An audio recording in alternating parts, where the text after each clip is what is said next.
మరి ఎందుకు అంటే ఆ డిఫరెన్స్ ఎందుకు వస్తుంది సార్? చెప్పండి మీరు. వస్తుంది కదా.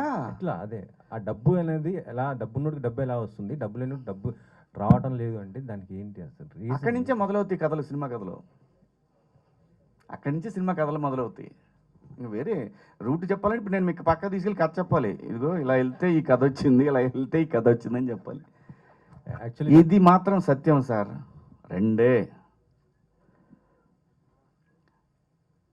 పైనోడిని చూస్తారు, వాడి దగ్గర డబ్బు ఉందా చూస్తారు, కిందోడిని చూస్తారు, వీడికి ఏమైనా అవకాశం ఉందా, ఈ డబ్బు తీసుకుని ఆడదాకా రాగలడేమో.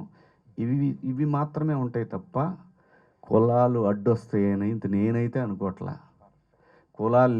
కులాలు డబ్బున్న కులం, డబ్బు లేనోడు కులం, ఈ రెండే ఉంటాయి. ఇంకంతే, ఇంక వేరే ఏముండవు. కానీ ఇప్పుడు సోషల్ మీడియాలో కానీ మన వాట్సాప్ గ్రూప్లో కూడా మనం వ్యూస్ మా వ్యాపారం మాది అది. వ్యాపారం.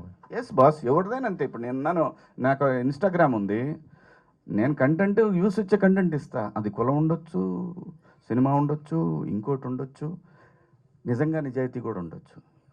అసలు ఏమీ లేకుండా ఈ సమాజం ఉండదు. డెఫినెట్గా ఎక్కడో చోట ఇదైతే ఉంటుంది, ఖచ్చితంగా ఉంటుందండి. ప్రతి ఒక్కటి అంతే సార్.